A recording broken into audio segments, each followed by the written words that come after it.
I was 16 years old when I decided that my life was not going in any meaningful direction. Apparently, I had not been brilliant after I entered my teens because I didn't seem to want to make any plans for myself. I guess I had assumed that my parents or teachers or at least some adult would take over that responsibility. I was wrong. It wasn't until much later that I realized that you have to do most of that planning for yourself. You may get help from others, but essentially you have to determine what journey you will take on your own. If others choose those plans, it probably won't work out well for you in the long run because you will have to live with their decision. And not yours. You're to become whatever you study and work for, and someone else isn't competent to make that choice for you. One summer morning, I was tossing that question around in my mind while I was out on the Kissimmee River. My parents owned a waterfront lot on a canal that adjoined that beautiful river in the River Ranch community, a Western-themed dude ranch-style resort in Central Florida. This community was reportedly the largest dude ranch east of the Mississippi. It's probably true because the entire place is very, very cowboy-oriented. American bison, horses, and all kinds of other animals roam freely around the community. They even have very large and exciting rodeos every weekend and a pretty good resort hotel and saloon. Everyone strolls around in boots, cowboy-style hats, belts, and clothing. I like it a lot. The Kissimmee River began at East Lake Tehopekaliga, south of Orlando. It flows south through Lake Kissimmee into the more extensive but shallow Lake Okeechobee. We had a pontoon boat docked at our lot in the River Ranch Resort, and it was a quick, easy, and enjoyable task to launch the boat and head out towards the main river. I tended to wake up much earlier than my parents do, mainly when we were at the resort property, and this morning was no exception. There was a lot of fog suspended over the water in the channel leading to the Kissimmee River. Even in Florida, the warmer morning temperatures reacted with the colder water of the river to create this blanket of silver river clouds which were enough to hide the otherwise clear blue sky overhead. Even so, the temperature felt quite comfortable, and it had a soothing, excellent effect on my somewhat warmer body. As I took the boat out into the main section of the river, my thoughts turned away from introspection.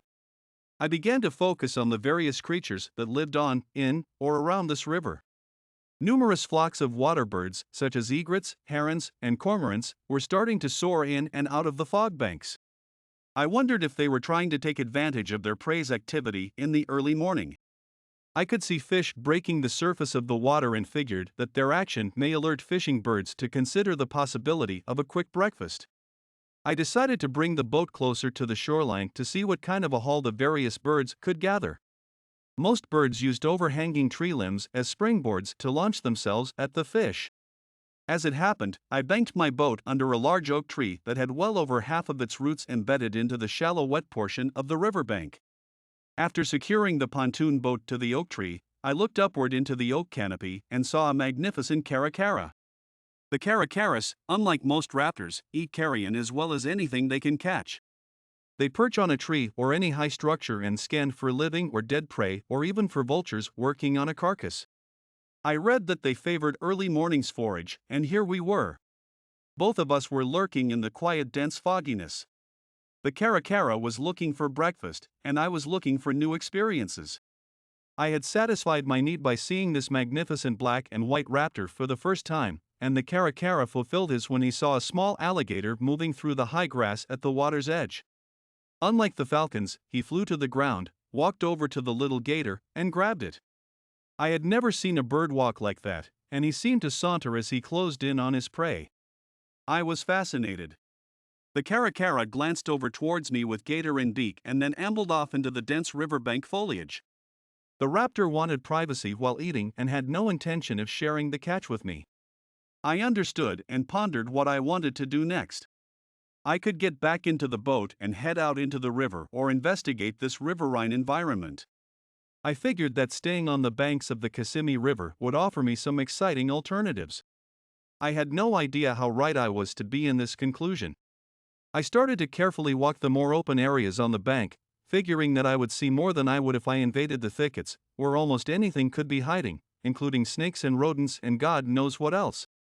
Even though most of the ground at the riverfront was relatively clear and open, there were unseen obstacles here and there. In some spots, it was pretty marshy, and it was easy to sink into a wet boggy mess. There were also limbs and stuff half buried that you could trip on, and then there were the snakes that loved this environment but didn't like intruders and liked to bite said intruders. And I found out the gigantic alligators adored these almost open banks to climb up on and sun themselves in the cool of the morning. Being cold-blooded, they were pretty uncomfortable in the morning, even here in Florida. Sunbathing was their favorite thing, next to eating, mating, and grabbing unsuspecting stupid boys who like to wander on their turf. And when I say gigantic, I mean massive gators. It appears that they have plenty to eat here on the Kissimmee River. Several people had informed me that further down from the river ranch property on the river was a place where the snakes, mainly very poisonous water moccasins, hang from the tree limbs over the water and drop on unsuspecting boaters. I decided not to test that story and stayed away from that reported locale. At least I will hold that idea for another time. For now, I was happy to be meandering along the shoreline. I also investigated the land further away from the river once in a while. I pushed my way through some brambles and flushed out a family of wild boars.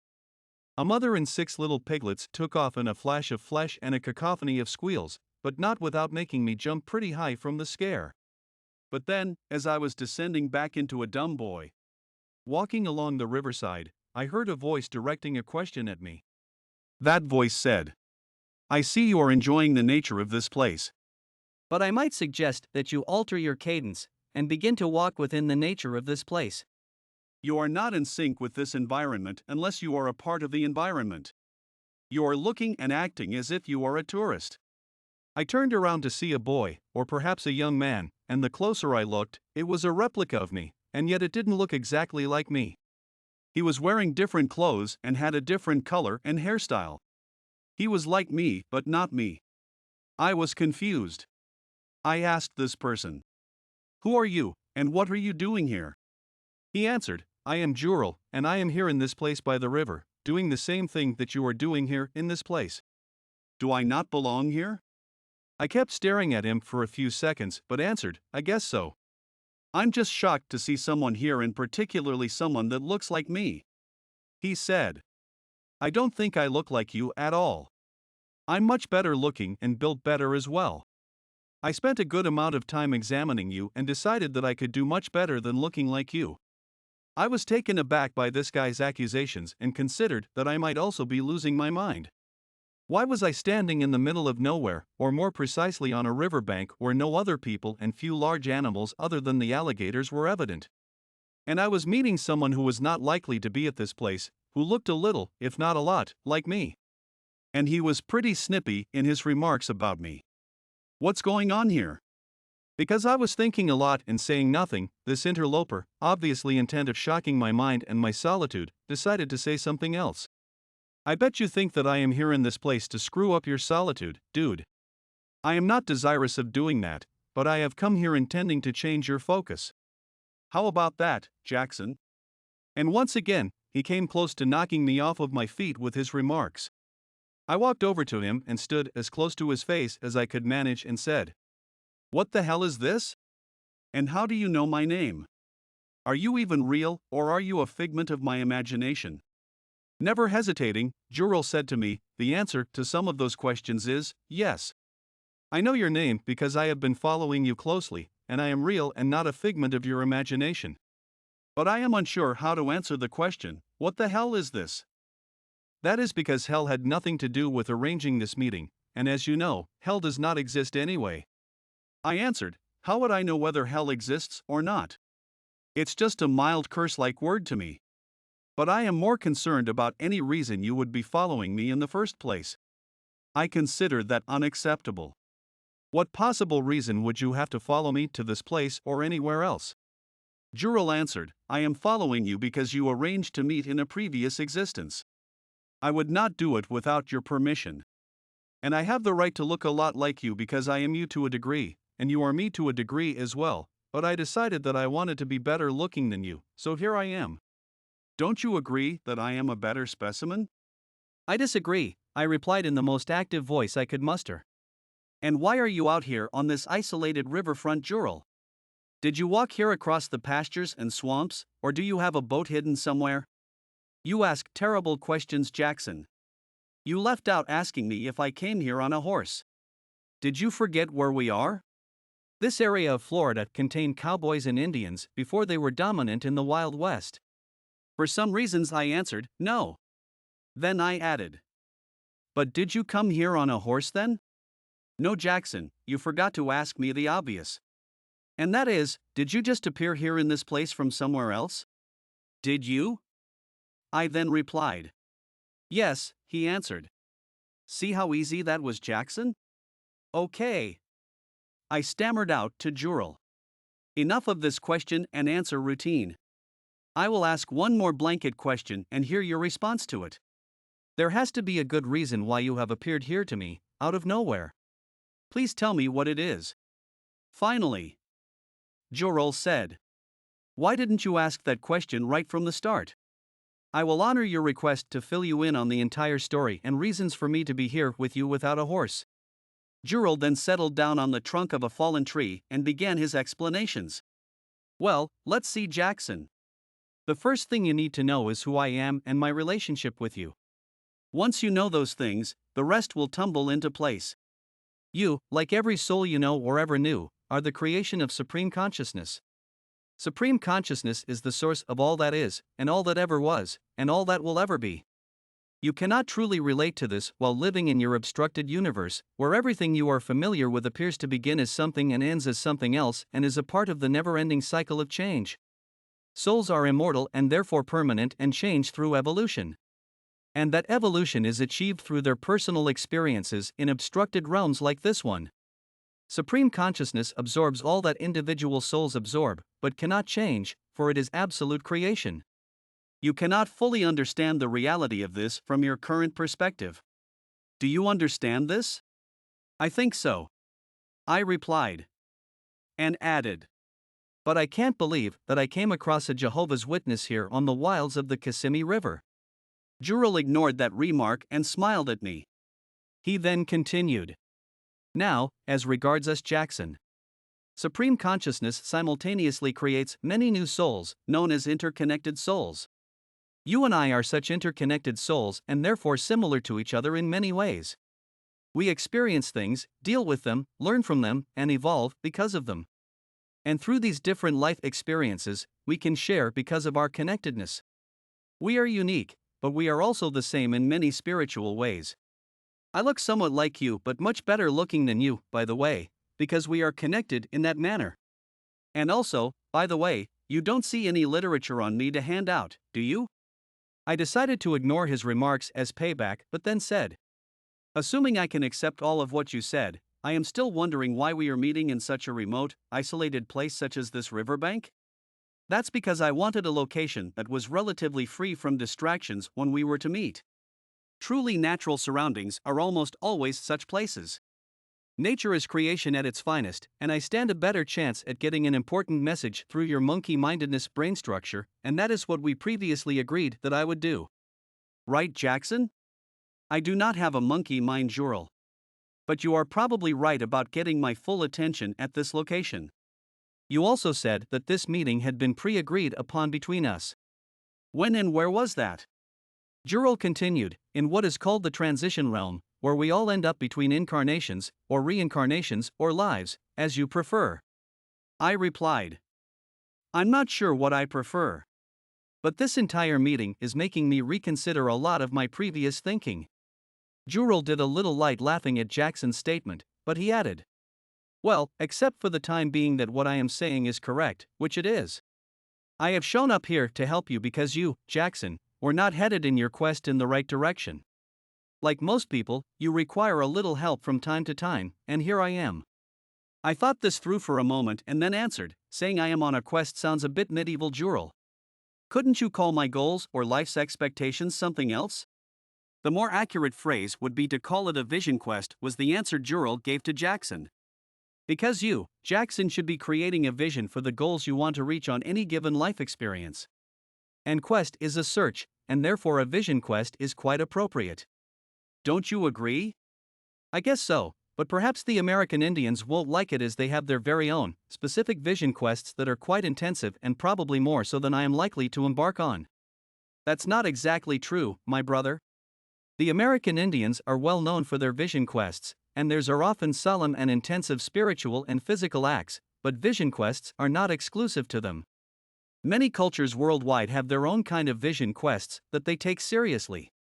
No one person or culture owns the concept, and each vision quest is as sincere and valuable as the seeker embarking on one puts into it. Now, you call me a brother. Jural. So, in addition to that, you are a teacher and a connected soul. Is there anything else I am going to learn about you? Oh, yes. Jural exclaimed.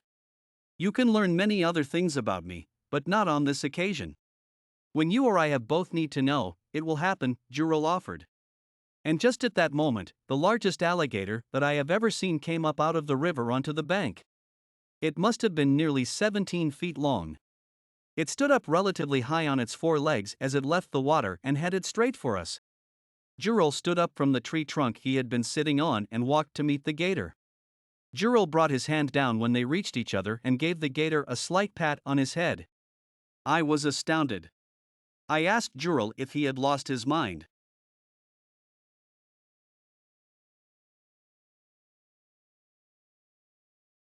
No, of course not. Jural answered. We are all communing in a spiritual union at present. And within that spiritual union, all living things understand that all is well and good while embraced in the union. No conscious entity is angry in any way, and no consciousness entity is hungry. There is no need for defending or offending each other when these spiritual unions are in session. Come over here, Jackson, and meet another consciousness being without any need for fear. I could not believe that I would do this, but I walked over to greet this monster creature and reached down to place my hand on his head. According to the person I was when I first arrived, I felt a kinship where no kinship should have been. Jural smiled and said, Remember, my brother, that you must be within a spiritual union to do this. Otherwise, you are likely to lose an arm or worse. Following this strange and wonderful spiritual gesture, the alligator turned around and walked back into the river. I watched, and almost, but not totally, was sorry to see it leave us. I tuned to Jural and asked him, Will that gator remember this meeting? No. He answered. He has no reason to do so. He is alive within this natural environment, but lives according to his role in the natural world. The spiritual session was a temporary overlay to his consciousness. It is now gone. You, however, have had a more permanent overlay to your consciousness, but it is not yet permanent. You can ignore it if you wish to, but you can also remember it, accept it, and the more you do so, make it a more permanent aspect of your consciousness. Jural somehow heard my thoughts, and he said, Yes, it is interesting but far more critical than that. I am here to teach you that your thoughts and your experiences are not things to be ignored. You came here today because you had not made the critical decisions needed to plan for your future. If I have done my job, you now know that no one but you, including me, will make those choices for you. It must be you and you alone to do that. Now, with that, I am going to leave you. Will I see you again, Jural? As I told you before, when you have a need, and I also agree that you have a need, I will appear, but not until then. Your evolution must stem from your thoughts and efforts and not from others. So now I leave you, my boy. Wait! I hollered. Now, in addition to the other references, I am your boy? What else am I to you, and how did you get that name of Jural? It sounds familiar to me? I am more things to you than you can imagine. You will find that out eventually. And I'm glad you mentioned my choice of that name. I knew you have always liked Superman, so I chose his father's name of Jor-El, but just replaced the hyphen with another O, because it is hard for you to pronounce Jor-El in your limited language accurately. So bye-bye, son. Love ya, and with that, Jural ceased to be there. I suddenly felt very alone and certainly did not feel that I was a Superman in any way. I sensed that I had met and then lost someone essential to me.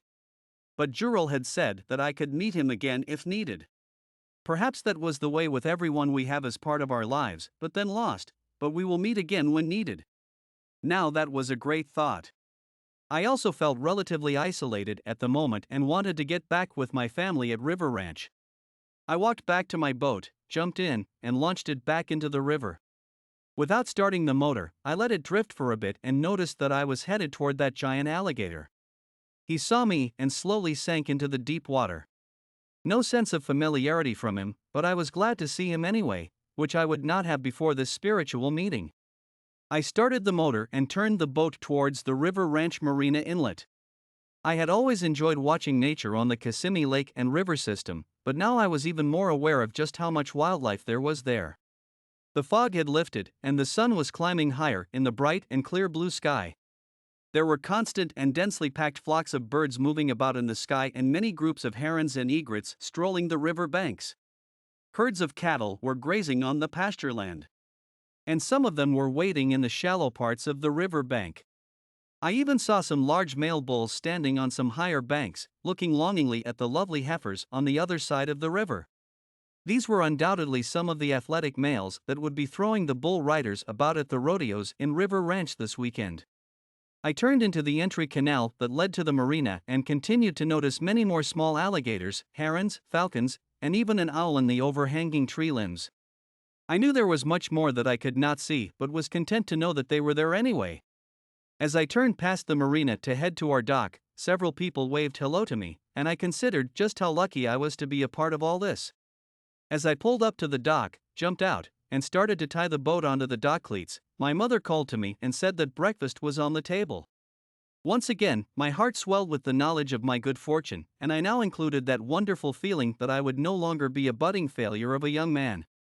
I would work on my future with confidence that I was also far better aware of the present and the past, and could use that experience to make my decisions for the future.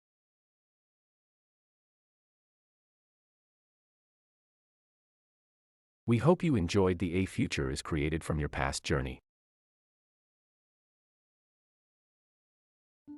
Please visit our website, www.theemeraldcrystal.com, to discover more short tales to read or listen to, whichever format you prefer.